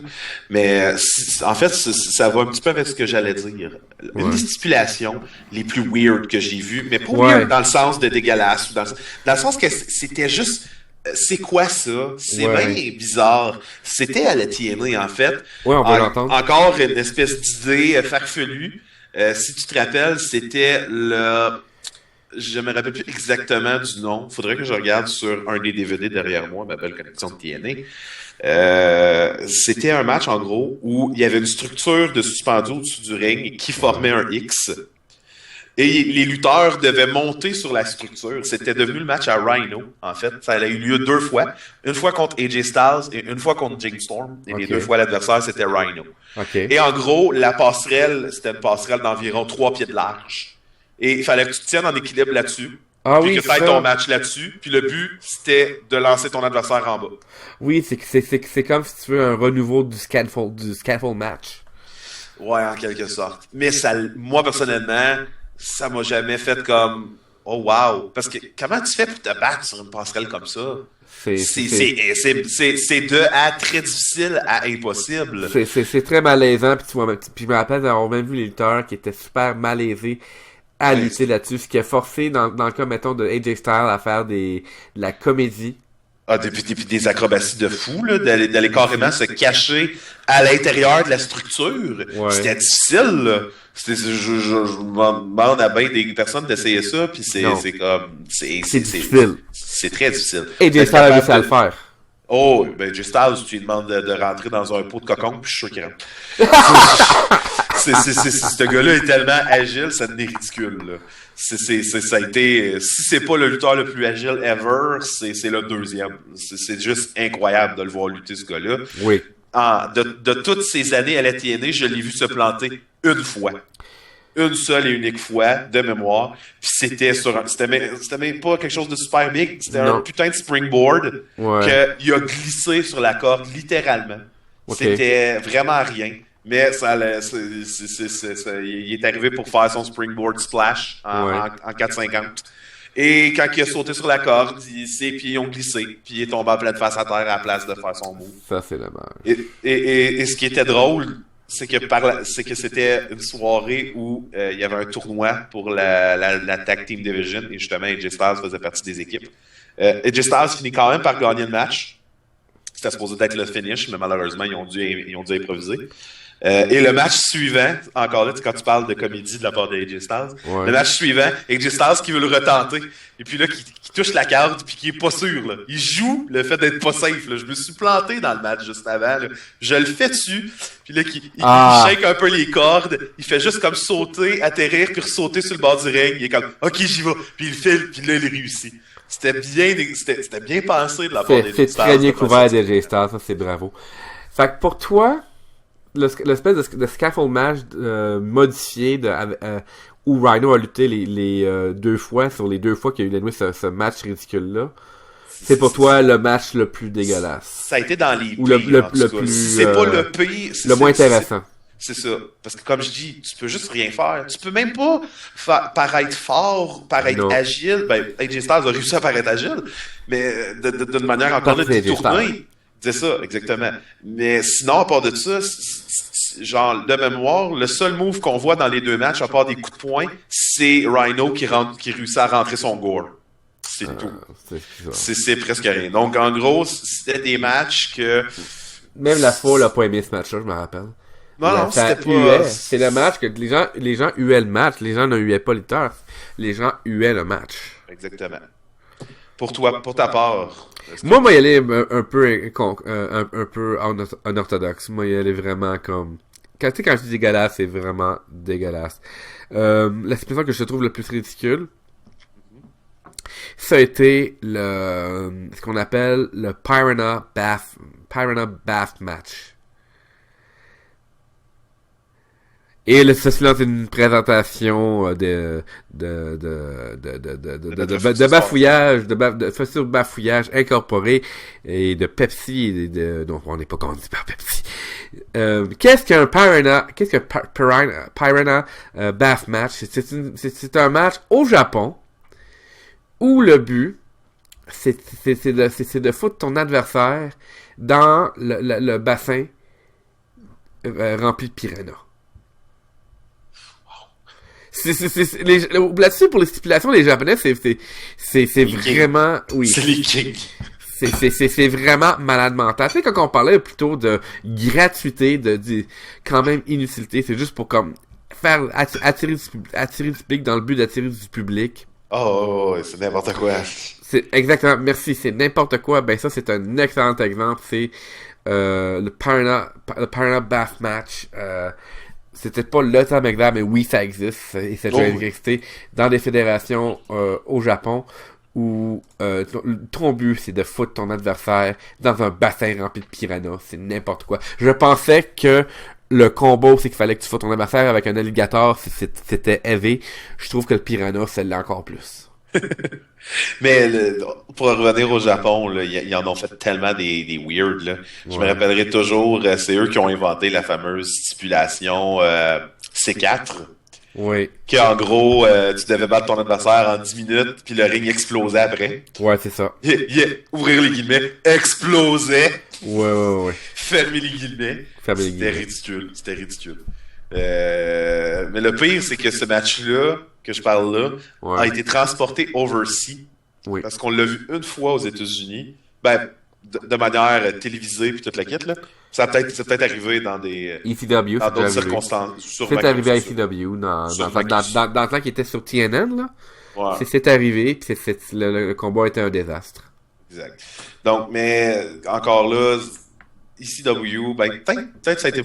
Moi, honnêtement, j'ai pas connu ECW beaucoup avant qu'il commence à en parler à la WWE. Je l'écoutais pas, en tout cas. Ok, moi je peux te dire que dans les fin des 90, à TNN, avant que ça devienne Spike TV, parce que ECW était beaucoup également de la lutte liée beaucoup aussi à FMW au Japon, Frontier Martial Arts Wrestling, qui est également une fédération extrême / hardcore.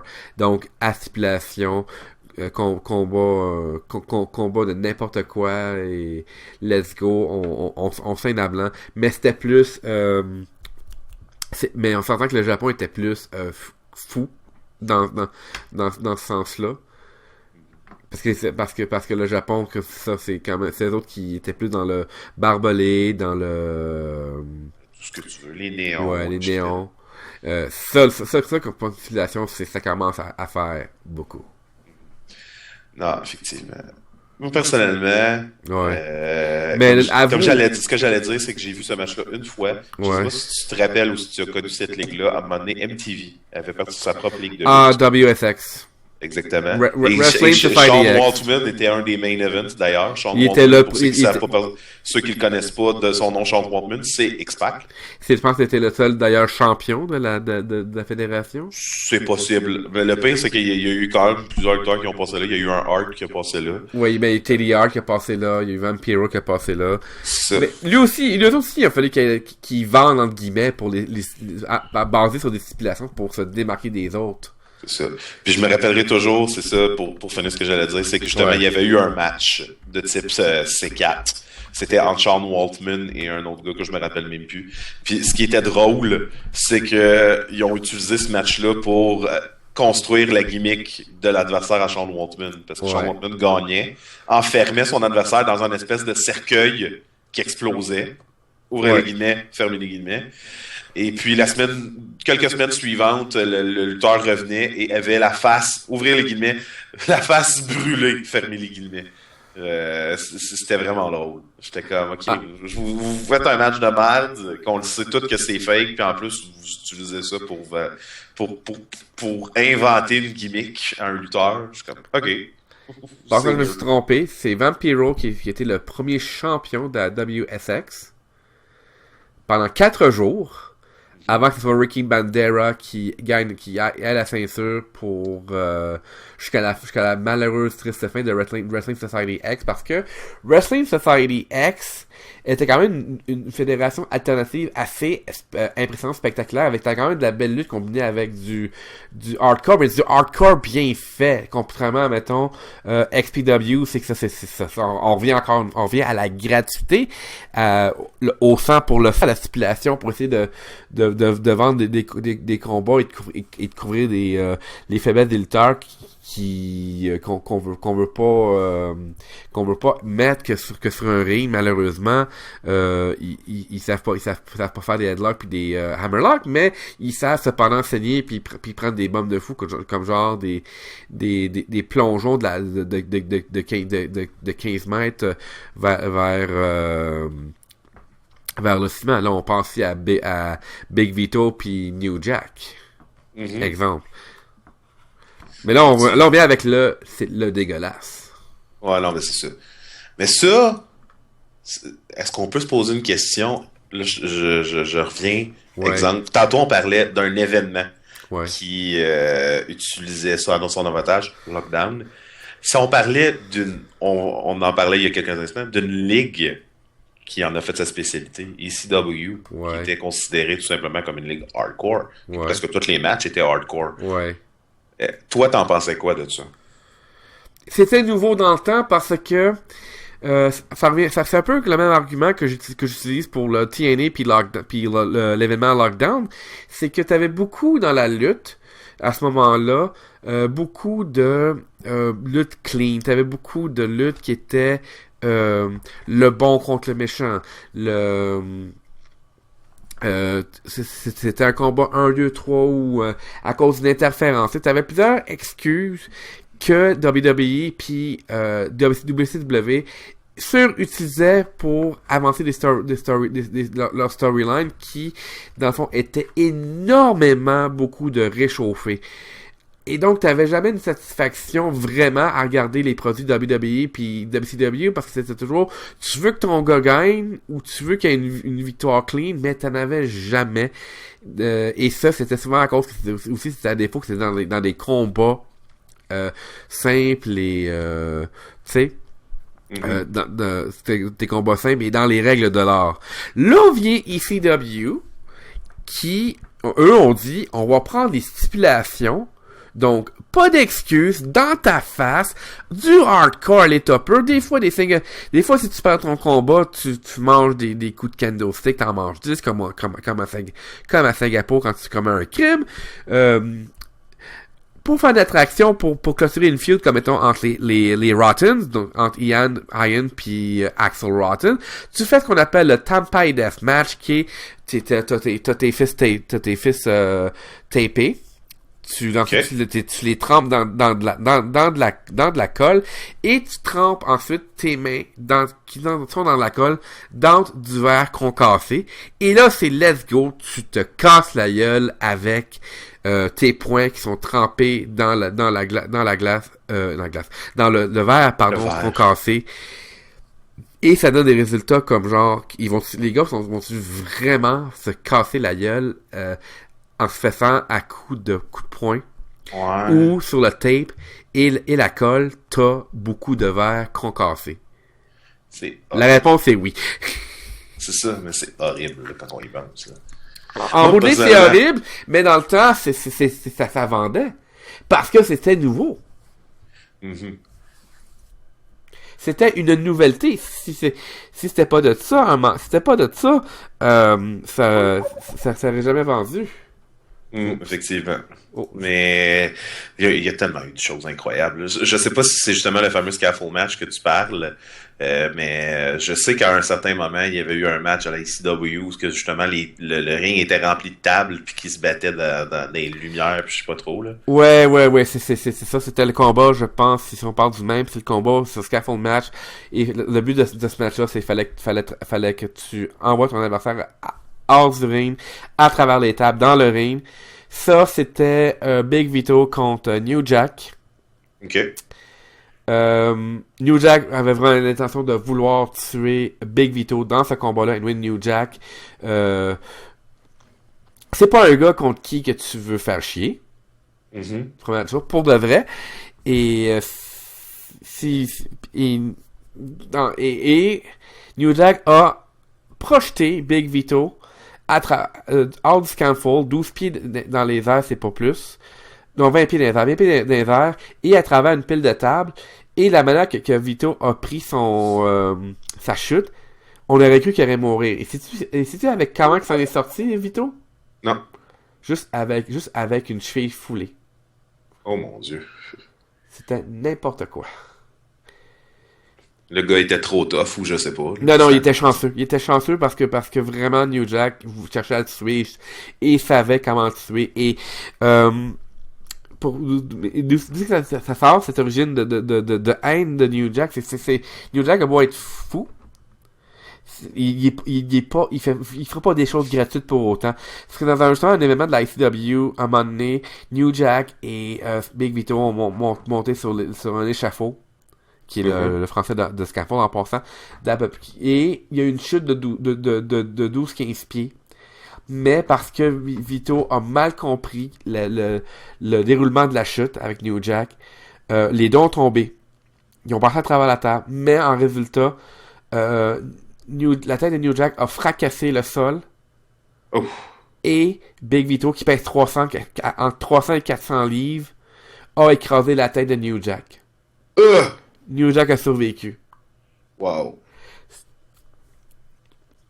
Oh my God. Et parce que Big Vito a pas rappelé New Jack pour savoir si tout allait bien, New Jack a pris ça comme une insulte. Et malheureusement, il a raison, parce que c'est un peu une éthique que quand tu blesses à une adversaire un lutteur, parce que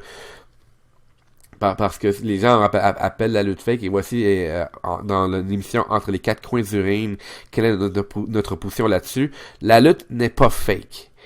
Sinon, expliquez-moi toutes les blessures que les lutteurs ont vécues. On parle de Sid Vicious qui voit sa jambe faire un quasi 45 degrés après un big boot de la top rope qui a manqué. C'est pas ça, c'était pas fake. Le spot que je viens de décrire de New Jack qui se fait écraser dans le fond de sa tête à cause d'un spot d'une chute d'un échafaud manqué de haut de 15 pieds et que résultant par ça, il manque la table et que le gars de 400 livres écrase sa tête sur le sol en même temps de ciment. Ça, c'est pas fake, mesdames et messieurs. Alors dire que c'est fake, c'est comme un peu rire de ces gens-là qui risquent leur peau pour vous divertir. Et que certains d'entre eux vont encore vous divertir. Pas seulement sur mon point là-dessus, à moins que tu n'aies pas terminé, je vais te laisser terminer. Et qui sont morts pour de vrai. Oui, effectivement. T'allais dire. Mon point là-dessus, c'est simple. Ça se résume très facilement et très bien. Et tu vas savoir où je m'en vais. Est-ce que tu as vu la vidéo Wrestling Isn't Wrestling? Oui, j'ai vu la vidéo Wrestling Isn't Wrestling et ça... C'était écœurant, c'était un chef-d'œuvre. C'est pas juste écœurant, c'est vraiment ça. C'est littéralement ça. C'est la lutte, puis j'aime surtout le commentaire spoiler, ceux qui veulent pas le savoir, skipper 10 secondes.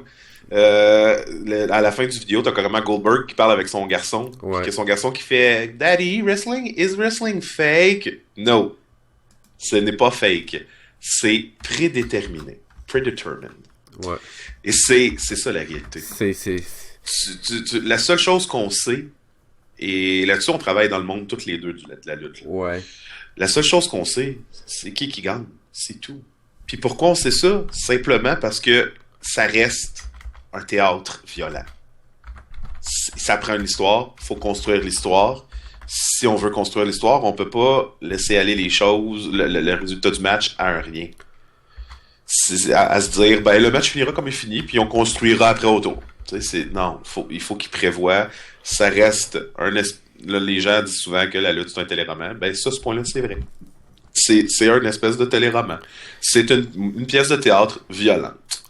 Tu joues un personnage, tu vends les coups, mais comme si tu apprendrais à faire du karaté ou n'importe quel autre art martial, tu peux te faire mal. Tu vas te faire mal. Oui, t'as plus peur de te faire mal dans la lutte que dans n'importe quel autre sport de combat. je veux dire, MMA. Oh, absolument rien ôté de MMA. Là, les entraînements de MMA, c'est malade. Mais les combats, il y a une raison pourquoi les combats durent, durent des fois pas plus que 2 minutes. C'est des vrais combats. Oh, oui. 2, c'est comme ça qu'un vrai combat, en fait, ça se passe, dans le sens que un combat de rue ne dure pas plus de temps que 5 secondes. Ce qui fait quand même que, revient aux lutteurs, les lutteurs demeurent quand même les athlètes les plus endurants, parce un lutteur doit endurer les entraînements comme c'est malade. Et ce qui amène au fait, avant que j'aille avec ma conclusion, veux-tu toi conclure sur ton point? Ben moi, en tant que tel, j'avais pas d'autre chose à dire. Ah, Peut-être juste un petit léger truc, puis au pire, si tu veux conclure immédiatement, ben on y reviendra une autre fois.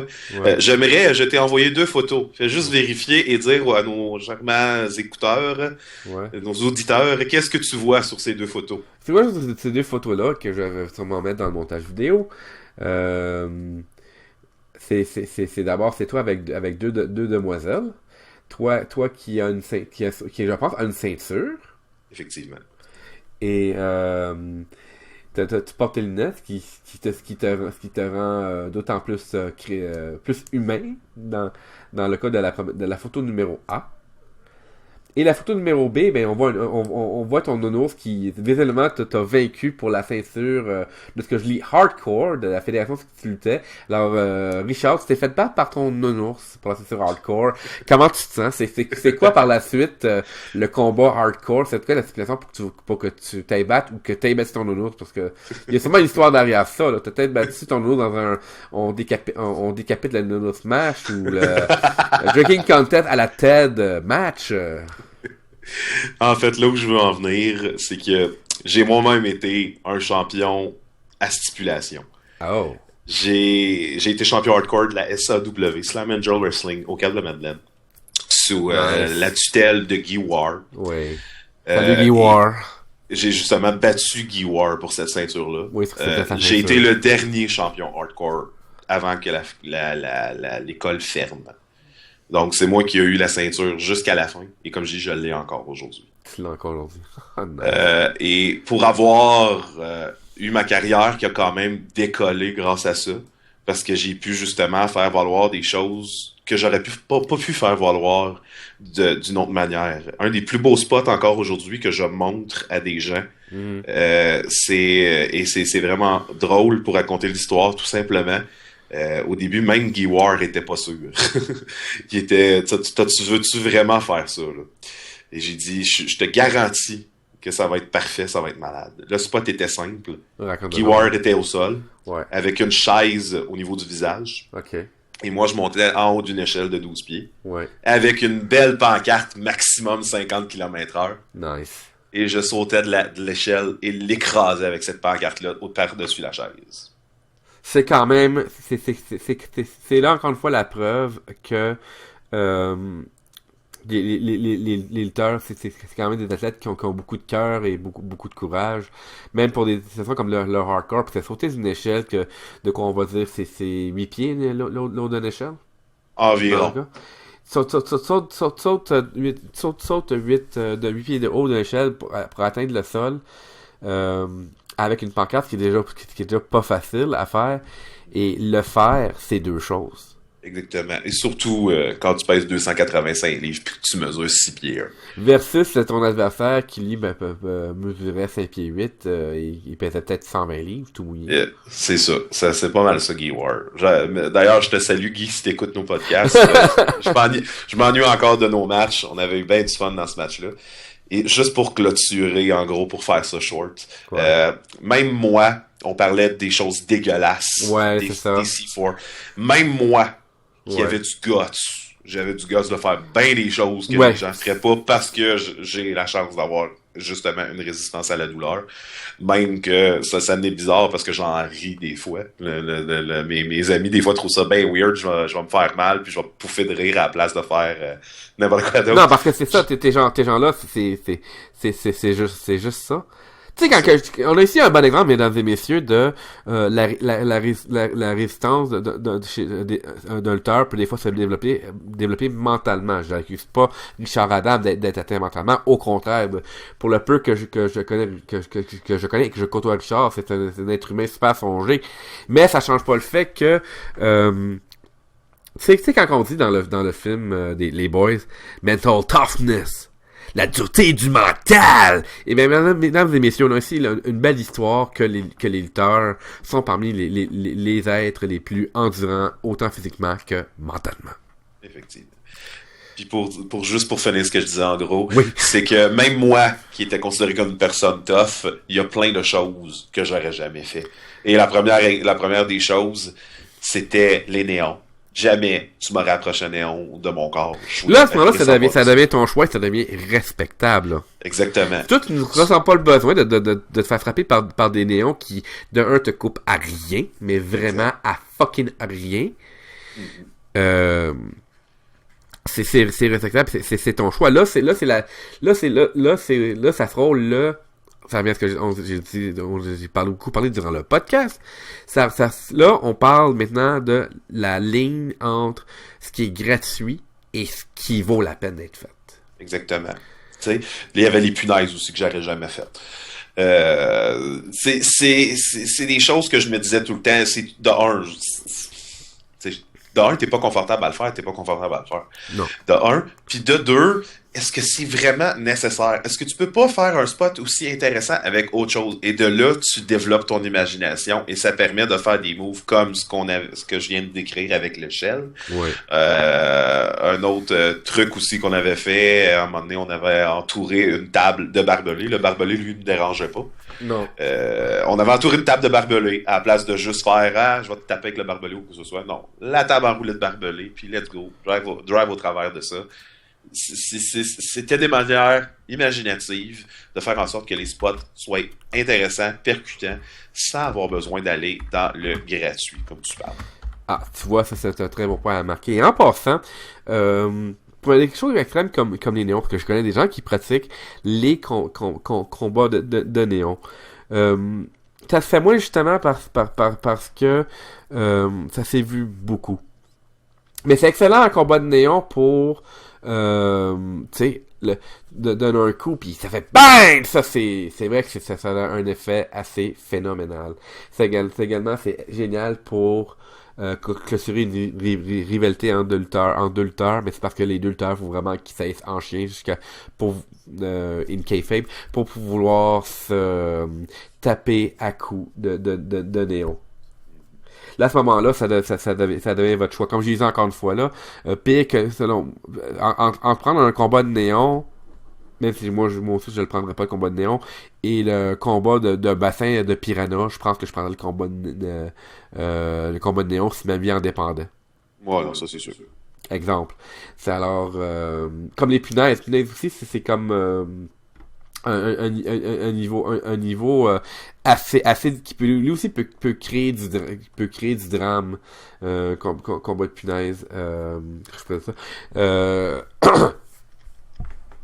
le combat de punaise là c'est vraiment le début de là t'es là pour te faire mal, t'es là pour te prouver que t'es vraiment endurant en tant que lutteur, tout autant que tu peux faire tu peux faire un vol plané je reviens à l'échelle de 8 pieds.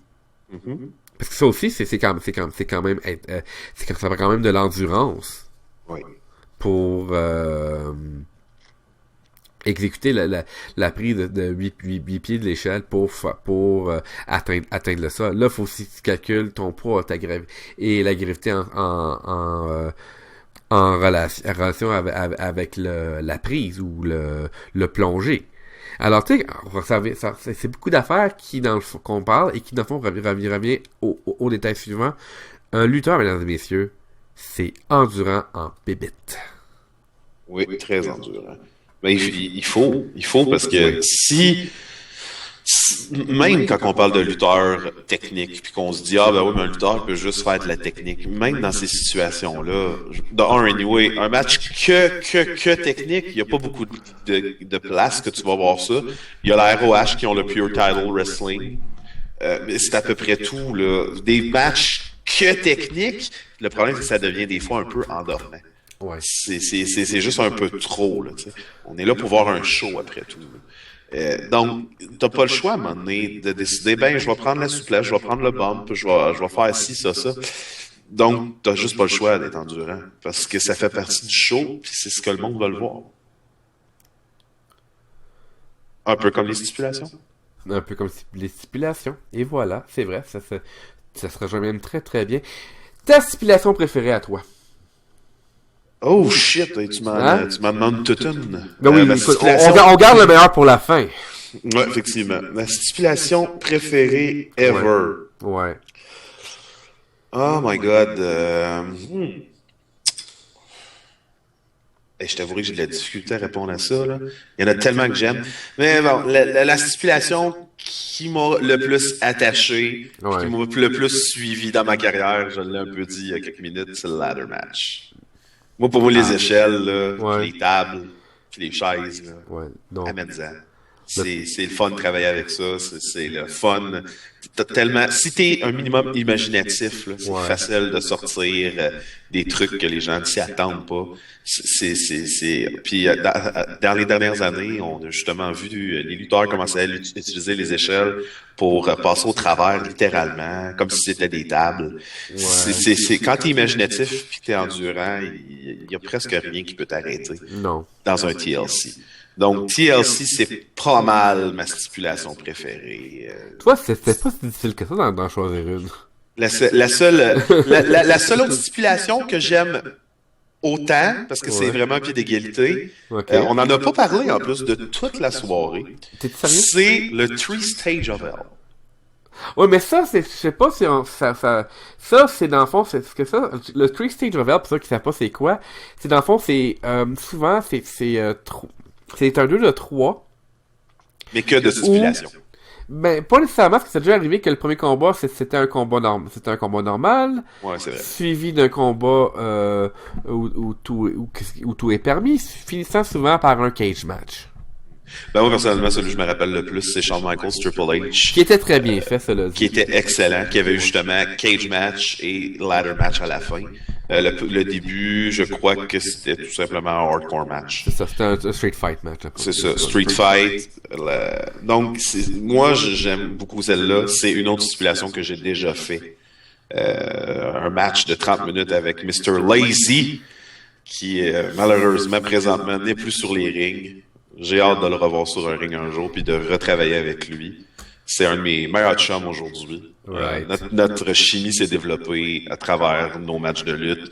Et justement, ce match-là, on a été capable de voler le show avec un 3-Stage of Hell. Que nous, c'était pure wrestling match suivi d'un hardcore match suivi d'un last man standing. Ah, et bien justement, tu viens de nommer ma stipulation de combat préféré. En fait, ben plus ou moins. Ça ressemble un peu à ce que tu viens de dire. Moi, c'est le false count anywhere. Ah oui? Ouais. Il y a quelque chose de classicisme derrière ça, et en même temps, dans le old school, quelque chose qui est old school, et en même temps, c'est quelque chose dont c'est vrai, qui te dit vraiment, mais vraiment à False Count Anywhere, qui te dit vraiment, go nuts, fais ce que t'as à faire, pis t'as aucune limite. C'est pas juste dans le ring que ça se passe, c'est également à l'extérieur du ring, et tu peux faire ce que tu veux. Tu vois, au début, je pensais que t'allais dire Last Man Standing. Last Man Standing est aussi un peu dans le pied d'égalité. J'aime beaucoup le Last Man Standing comme j'aime le False Count Anywhere. Un de mes combats préférés, c'est une combine des deux, le False Count Anywhere Old School, qui Crush contre Macho Man Randy Savage à WrestleMania 10. J'ai adoré ce match-là. J'ai trouvé ça c'était un des premiers combats de stipulation que j'ai vu dans ma vie d'ailleurs. J'ai trouvé ça spécial. D'ailleurs, WrestleMania 10 demeure un de mes éléments préférés à ce jour. Pas juste à cause du combat de l'échelle. Moi, j'ai également adoré le combat entre Macho Man Randy Savage et Crush qui était Brian, qui est peut-être plus connu aujourd'hui en tant que Brian Adams. OK. Le chanteur? Le chanteur, oui. Absolument, le chanteur. Le chanteur est également lutteur, mesdames et messieurs. C'est comme Jeff Jarrett qui se prétendait chanteur, mais en fait, c'était du pipeau. C'était Road Dogg qui chantait à sa place. Oh! On a détruit la gimmick de Jerk Jobber. Désolé. Non, mais sérieusement, c'est ça. Moi, j'y vais plus avec le classicisme parce que dans autant Last Man Standing que Falls Count Anywhere, t'es supposé d'avoir quand même une excellente liberté. On te donne la liberté de mener le combat dans le bon goût encore, mais dans l'extrême en même temps. Donc, est-ce que c'est ce qui conclut ce podcast? C'est ce qui conclut ce podcast qui inclut à la dernière minute des trucs auxquels on ne s'attendait pas, incluant la révélation que Damon Drake est le dernier champion hardcore des Caps de la Madeleine, de ce joli coin de pays du Québec. Alors si on veut te lancer un défi pour la ceinture, ou encore te poser des questions et te dire même un petit bonjour, comment est-ce qu'on peut te rejoindre, Monsieur Richard Adam Gagné? À la manière habituelle, joignez-moi sur la page Facebook de Entre Quatre Coins. Sinon, sur mes comptes personnels, Richard Adam Gagné ou Damon Drake sur Facebook. Moi, on peut me rejoindre par le biais du courriel qui est personnel, qui est antythse@yahoo.ca ou gmail.com. On peut me suivre sur mon Twitter personnel pour des commentaires satiriques, sociopolitiques sur @antithèse16, S-A-Y-S à la fin. Mais pour rejoindre plus spécifiquement le podcast de Entre les quatre coins du ring, cela peut se faire avec, en un mot, entre le chiffre 4, coin au pluriel, @gmail.com pour soumettre vos questions et vos suggestions de podcast, ou encore pour vos offres de commandite, si cela vous intéresse. Le podcast francophone de lutte est, par excellence, devient un podcast grandissant, alors avis vous intéresser. Sur ce, ici Pierre-Luc Espantoso, l'animateur, en compagnie de Richard Adam Gagné, alias Damon Drake, l'analyste. Merci d'avoir écouté ce podcast sur les stipulations et à une prochaine fois.